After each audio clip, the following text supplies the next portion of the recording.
Magandang gabi po mga kapatid. Welcome po sa ating midweek praises, preachings, and prayers. Salamat sa Diyos sapagkat magkakasama po ulit tayo ngayong gabing ito para atin pong pagsamasamahan na purihin, na awitan ng mga papuring awitin ng ating Panginoon, pag-aralan ng Kanyang salita at ipanalangin ang bawat isa. Patuloy nating ipanalangin ang ating pong mga kababayan sa Negros, ang mga kapatiran din natin na naandun, lalo tigit ang mga naapektuhan ng pagsabog po ng Mount Canlaon. Nawa ay hindi na ito magtuloy-tuloy at hindi ganun kalaki ang maging damage. At nawa ang ating pong gobyerno ay maging mabilis sa kanilang pagtulong upang mabilis din na makarecover po itong ating pong mga kababayan at mga kapatiran. At nawa ang pangyayaring ito ay magpaalaala ulit sa atin na malapit nang bumalik ang Panginoon sapagkat makikita natin buhat sa Kanyang salita na ito isa sa mga tanda na malapit na siyang bumalik. Kaya tayo pong mga mananampalataya, manatili tayong tapat, focus po sa ipinapagawa sa atin ng Panginoon. At nawa, ito'y magbigay din sa atin ng lakas ng loob para ibahagi ang salita ng Panginoon sa mga hindi pa nakakilala sa Kanya. Upang tulad natin, sila din po ay makapaghanda sa muling pagbabalik ng ating pong Panginoon. Kaya ngayong gabi mga kapatid, sa atin pong pagpapatuloy, buksan na po natin ang ating pong mga Bibles sa Galatians chapter 4 verses 4 and 5.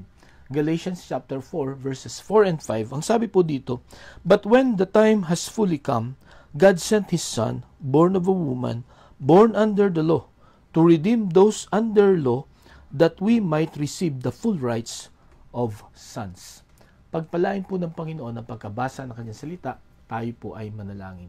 Panginoon, salamat po sapagkat pinagkalooban mo ulit kami ng isang araw, isang gabi na magkakasama para, Panginoon, purihin ka, pag-aralan ang iyong salita at manalangin. Panginoon, patuloy ko pong tinataas ang mga kababayan namin doon po sa Negros na kung saan ay naapektuhan ng pagsabog ng bundok ng Canlaon. I pray that you will comfort them, you will strengthen them sa mga ganitong pagkakataon at nawa mas lalo silang maging dependent, Panginoon, sa inyo.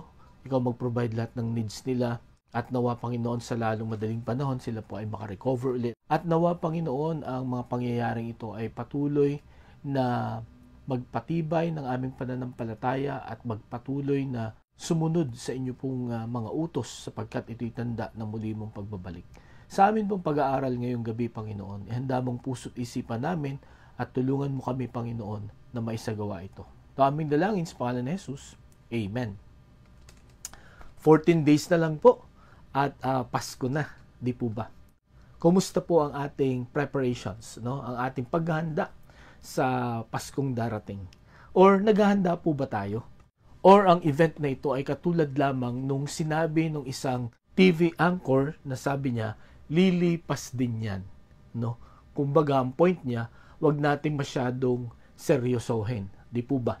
Alam niyo po, tuwing September 16, katulad ng sabi ko po nung Sunday, na pag-alaman po natin, na tuwing September 16 ay dinedeclare na ito po ay 100 days before Christmas. At bakit nga po nila ito sinasabi?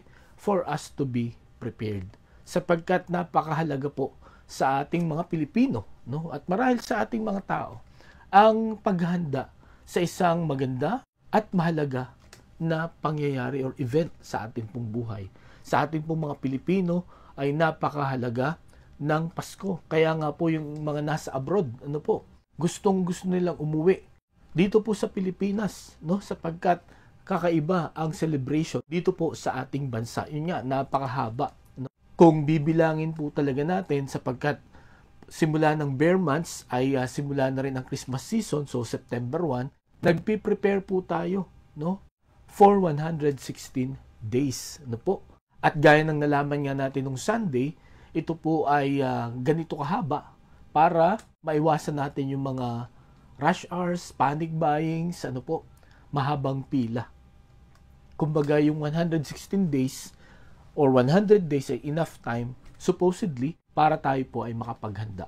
Ngayong gabi, sa huling 14 na araw bago magpasko, ilang percent na ang atin pong naihanda? 90% na ba? Or 100%? Pero siguro ang tanong ngayon, ano ba yung dapat nating ihanda? Kung titingnan natin ang kapaligiran, no po, maraming mga ilaw, maraming mga pagkain, no po, maraming mga regalo. Yung iba ay naka-ready na yung mga places na pupuntahan. Nakaset na ang mga reunion at ready na ang mga kabi-kabilang Christmas parties. Pero mga kapatid, kung inyo pong papansinin itong mga pinaghahandaan natin ito po ay parang mga superficial lang. Hindi po ba? Sapagkat ang pinaghahandaan lamang ay yung mga material na bagay, yung mga physical na bagay. Meron po tayong madalas ay nakakalimutan na ihanda. At ito po yung ating spiritual na paghanda. Na, gaya ng sabi ko nga po, ito ang pinakamahalaga. Sapagkat pagka hindi po natin na paghandaan itong spiritual na aspect ng buhay natin sa pagdating ng Pasko, then ang Pasko po ay isang ordinaryong holiday lamang, no? At sa iba na kulang ang halaga sa pagpiprepare, ito po ay dagdag stress lang, no? Dagdag gastos lang, no? Yung tunay na kahulugan at kabuluhan nito ay hindi ma-appreciate, no? Na sa totoo lang mga kapatid, kung alam po natin ang tunay na kahulugan ng Pasko, ito po ay talagang paghahandaan natin. Hindi po stress ang dulot nito sa atin, kundi kagalakan at pagpapasalamat. Kaya ngayong gabi mga kapatid, nawa magkaroon po tayo ng tama na paraan ng paghanda sa pagdating ng Kapaskuhan. Pinagmagatan ko po ang ating mensahe, Preparing for Christmas. Preparing for Christmas. Papaano ba tayo dapat maghanda sa Pasko? Ito pong ating binasa sa Galatians chapter 4, verses 4 and 5 ay ito po ay sinulat ni Apostol Pablo sa mga Galatian believers. Ano po? At kung babasahin po natin itong sulat na ito ni Apostol Pablo, ito po ay more on pagtatama ni Apostol Pablo sa mga mananampalataya sa Galatia sapagkat mayroong ibang turo, no, na unti-unting pinapakinggan at pinapaniwalaan ng mga mananampalataya dito. Na itong mga katuroang ito ay taliwas sa tinuro ni Apostol Pablo. Ano po? Ang turo ni Apostol Pablo ay maliligtas ka lang, no, sa pamamagitan ng pananampalataya sa Panginoong Hesukristo. Ngunit yung mga maling turo, no, na naituturo dito sa church, dito sa Galatia, ay hindi sapat si Kristo, no? Kundi dapat ay sundin pa rin ang batas ni Moses para maligtas. Kaya dito po sa bahaging ito ng chapter 4 ay ipinakita ni Pablo, no po, kung ano ang dahilan bakit dumating dito ang Panginoong Hesukristo. At alam po ninyo, dito sa mga talatang ito, meron tayong tatlong makikitang paraan ng paghahanda sa Pasko. At nawa, ipaalala ito sa atin kung ito ay nalimutan na natin or sa mga tao na hindi pa alam ito, magkaroon po tayo ng tama na paraan ng paghanda sa ating pong celebration sa unang pagdating ng Panginoong Hesukristo. Okay, ang una po na makikita natin dito, ang sabi dyan sa verses 4 and 5, "But when the time had fully come, God sent His Son, born of a woman, born under the law, to redeem those under the law, that we might receive the full rights of sons." Okay, dito po makikita po natin na sa takdang panahon, no? Yung palang kapanganakan ng Panginoon, hindi yun aksidente, no? Kundi yun po ang tamang panahon, ano po?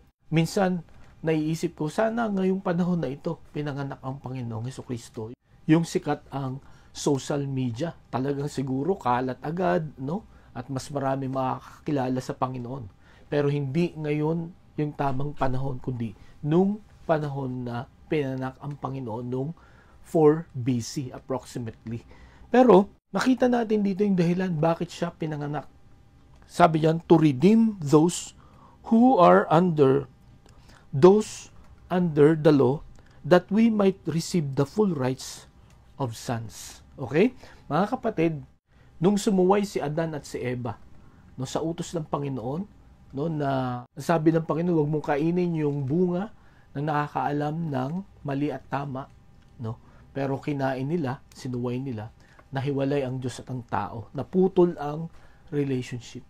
At dahil sa naputol na relationship natin sa Panginoon, tayong lahat ay mapapahamak, tayong lahat ay pupunta sa impyerno bilang parusa po sa pagsuway.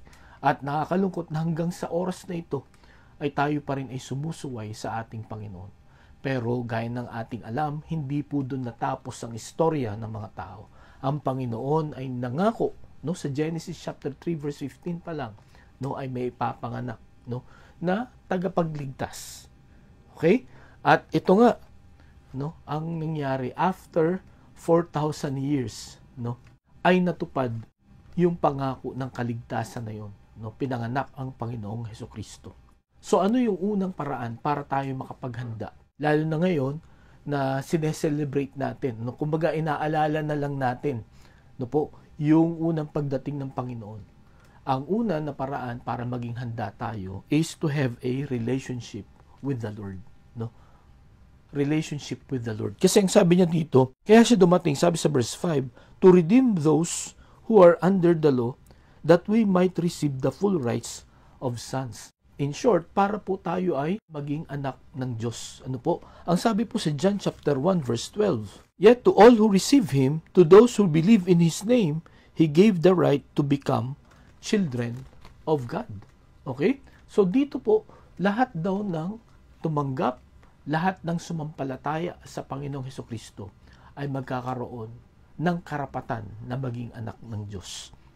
Hindi na tayo mamumuhay sa ilalim ng batas, sapagkat itong batas, no po, na create nitong mga Pharisees, no, ng Judaism na sobrang dami, no po, ay nagpapatunay lamang na wala tayong pag-asa na pumunta sa langit, sapagkat hindi natin kayang sundin lahat ito. Pero dahil sa biyaya ng Panginoon, no, ang paraan ng Panginoon ay iba sa paraan ng tao sa pagpunta o pagbalik natin sa langit, no, or pagbalik natin sa ating relationship sa Panginoon. Ang paraan ng Panginoon, no po, ay pumunta ang Panginoong Hesukristo dito, no, mamatay dun sa krus, upang sino man ang sasampalataya sa Kanya ay magkakaroon ng buhay na walang hanggan, hindi na mapapahamak doon sa impyerno. At ang sabi dito, sa verse 5, the full rights of sons. Okay? Nahiwalay tayo sa Diyos because of our sins. Okay? Pero nung nagsakripisyo ang Panginoong Hesukristo ng kanyang buhay, nung siya pumunta dito, at kung tayo sasampalataya, we will become sons again. No? Marirestore po yung relationship natin sa Panginoon na nawala nung tayo po ay nagkasala sa Kanya. Kaya ngayong gabi mga kapatid, ito ang dahilan kung bakit tayo nagse-celebrate ng Pasko. No? Ang sabi nga sa Luke chapter 19 verse 10, for the Son of Man came to seek and to save what was lost. No? Ito ang dahilan bakit pumunta ang Panginoong Hesukristo dito.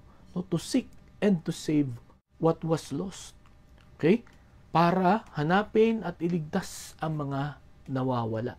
No? Ang mga sumuway, ang mga nagkasala sa Panginoon, ang mga nahiwalay sa Panginoon dahil sa kasalanan. At ang sabi pa niya sa John chapter 10 verse 10, the thief comes only to steal and kill and destroy. I have come that they may have life and have it to the full. So mga kapatid, ganito po ang dahilan kung bakit dumating ang Panginoong Hesukristo sa mundong ito.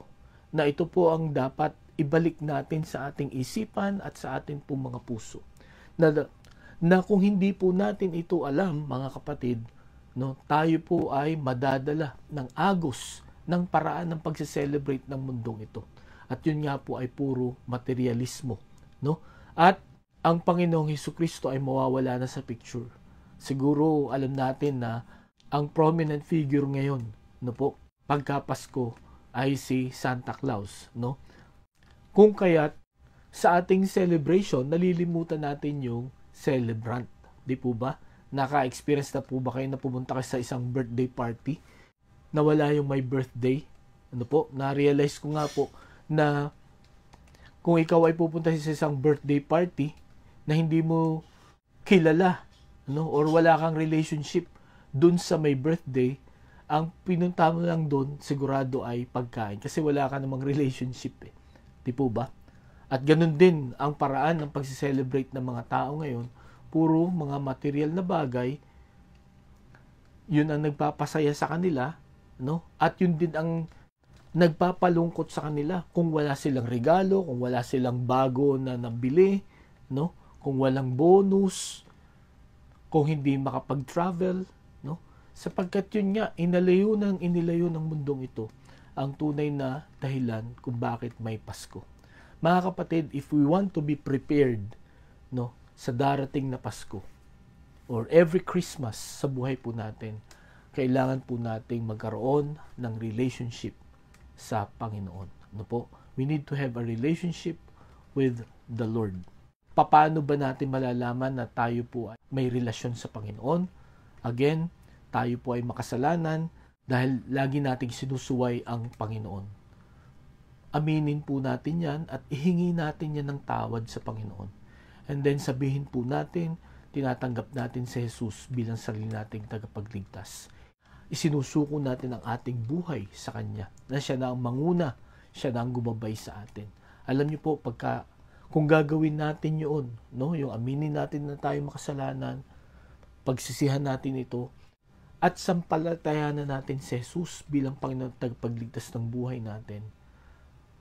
Ang sabi sa John chapter 1 verse 12, no, tayo ay binigyan ng karapatan na maging anak ng Diyos. Tayo po ay magkakaroon ng relationship sa atin pong Panginoon. As I've said, yan ang dahilan kung bakit pumunta ang Panginoon dito. To redeem us, buhat po sa ating pong mga kasalanan at sa parusa ng kasalanan. So, are you prepared this evening? Do you have a relationship with the Lord? Kung wala pa, now is the time. No? Magiging walang kabuluhan ang Pasko natin kung wala si Kristo sa buhay natin, kung wala tayong relationship sa Kanya. So, yun po ang una na paraan ng paghahanda sa Pasko. Relationship with the Lord. Second, na paraan ng paghahanda po natin, hindi lamang relationship with the Lord, but we need to rely on His Word. No? We need to rely on His Word. Dapat po umasa tayo sa Kanyang salita or sumunod tayo sa Kanyang salita. Or ang isa pang kahulugan ng rely on His Word ay mamuhay tayo ng naaayon sa Kanyang salita, ayon sa Kanyang instructions. Tingnan niyo po ang sabi ni Haring David sa Psalm 119 verse 1. Psalm 119 verse 1. Blessed are those whose ways are blameless, who walk according to the law of the Lord. Okay? Ang sabi dito ni Haring David, blessed are they whose ways are blameless, who walk according to the law of the Lord. When you walk according to the law of the Lord, no? Ang ibig sabihin po ng walk dito ay mamuhay. Ano po? Or umasa sa salita ng Panginoon. Ikaw daw po ay magiging blameless, no? Or walang kapintasan or walang mali na makikita sa iyo, no? Kung ang sinusunod mo ay ang salita ng Diyos. And then ang sabi pa dito sa verse 6, then I would not be put to shame when I consider all your commands. Hindi ako mapapahiya, no? Pagka lagi kong ginagawa ang iyong utos. Okay, napakaganda po nitong realization, no, at conclusion ni Haring David sa salita ng Diyos, no? Ito po pinapakita niya na talagang nagre-rely siya, no, dependent siya, ipinapamuhay niya ang salita ng Panginoon. At bilang paghahanda po sa darating na Pasko, nawa pag-ibayuhin pa po natin ang pag-aaral, no, ang pagbabasa at pagsunod sa Kanyang salita. Ngayong gabi mga kapatid, simula nung January, hanggang sa oras na ito, masasabi po ba natin na parami ng parami yung aking sinusunod, no, kaysa sa aking sinusuway na salita ng Panginoon? May improvement po ba sa atin pong pagsunod? Gaano na po tayo katagal na Kristiyano? Gaano na tayo katagal na may relationship sa Panginoon? Kung ikukumpara po natin ang ating pagsunod noon, no po, hanggang ngayon, no? Kung atin pong oobserbahan yung ating pagsunod sa Panginoon, habang tumatagal tayo, habang nagmamature po tayo sa ating pananampalataya, masasabi po ba natin ngayong gabing ito na malaki na ang improvement, no? Development ng ating pagsunod sa Panginoon. Mga kapatid, if we want to be prepared for Christmas, we need to rely on His Word. We need to rely more on His Word. Lalo nating ma-realize habang tayo po ay tumatagal, habang nakikita po natin ang kapangyarihan ng Panginoon, habang nakikita po natin, no, na ang Panginoon ay tumutupad sa lahat ng kanyang pangako, no, ang kanyang katapatan ay nakikita natin, mga kapatid, nawa mas lalo po tayo na umaasa, no, mas lalo tayo na sumusunod, at mas lalo nating nare-realize na napakahalaga ng pagsunod sa salita ng Panginoon, na kung hindi natin gagawin ito, tayo po ay mapapahamak, tayo po ay mabibigo sa buhay na ito. Kaya yun po ang pangalawang paraan ng paghahanda. Una, we need to have a relationship with the Lord. Second, we need to rely on His Word. Tandaan natin ito, mga kapatid, we cannot rely on His Word if we do not have a relationship with the Lord. So, kailangan talaga muna na magkaroon tayo ng relationship sa Panginoon bago tayo magkaroon ng reliance sa Kanyang salita. Bago natin masunod ang Kanyang salita. Kasi, ang Panginoon ang magbibigay din sa atin ng lakas, no, para sundin ang Kanyang salita. Sapagkat, kung sa ganang lakas lang natin, hindi po natin kaya. Tayo po, simula't simula, ay ayaw natin sumunod sa Panginoon. Tayo po ay naliligaw ng landas. Kaya nga salamat sa Panginoon dahil may Pasko. Sapagkat ito ang araw na dumating ang Panginoon para hanapin tayong lahat. At sino man ang sasampalataya sa Panginoon, yun nga po, ay makakaranas ng kaligtasan. At ito po, no, habang nandito tayo sa lupa, kailangan sundin natin ang Kanyang salita para tayo po ay patuloy na lumago, tumatag sa ating pananampalataya at patuloy na makaiwas po tayo sa kapahamakan. Okay po? So yun ang pangalawa na gusto ko pong makita natin tungkol po sa paghanda sa pagdating ng Pasko. We need to rely on His Word. Ang pangatlo po, hindi lamang po relationship with the Lord, hindi lamang po we need to rely on His Word, but thirdly, we need to reject loving the world. No? We need to reject loving the world. Mga kapatid, ang dahilan kung bakit po nahiwalay tayo sa Diyos, sapagkat mas gusto ng mga tao ang gumawa ng kasalanan, no? Mas gusto ng mundong ito na lumayo sa Diyos, na ang naghahari ay ang dyablo, no? Kung babalik tayo doon sa kay Adam and Eve, no? Sino ang pinakinggan nila? Yung sawa na ginamit ng dyablo, di po ba? Para suwayin nila ang Diyos. Pero again, ang Panginoon, hindi niya hinayaan na tayo po ay laging sumusuway. Gumawa siya ng paraan para sumunod tayo sa Kanya. At ngayong gabi, if we want to be prepared to po sa ating pagsi-celebrate ng Christmas, we need to reject loving the world. Paano po yan? Paano ba mag-celebrate ang mundo ngayon? Kung isa-summarize po natin ay, they are celebrating Christmas without Christ. Di po ba? This time, if we want to be prepared, and if we want to reject, no, loving the world, let us celebrate the Christ of Christmas. Itaas natin ang pangalan niya, ituon natin ang ating mga mata sa Kanya, at gawin natin kung ano po ang mga bagay na gusto niya. Ano po? Ang sabi sa 1 John chapter 2 verse 15, do not love the world or anything in the world. If anyone loves the world, the love of the Father is not in him. Verse 16, for everything in the world, the craving of the sinful man, the lust of the eyes, and the boasting of what he has, and thus comes not from the Father, but from the world. Verse 17, the world and its desires pass away, but the man who does the will of God lives forever. So ito po, mga kapatid, ang dahilan kung bakit ayaw ng Diyos na mahalin natin ang mundo.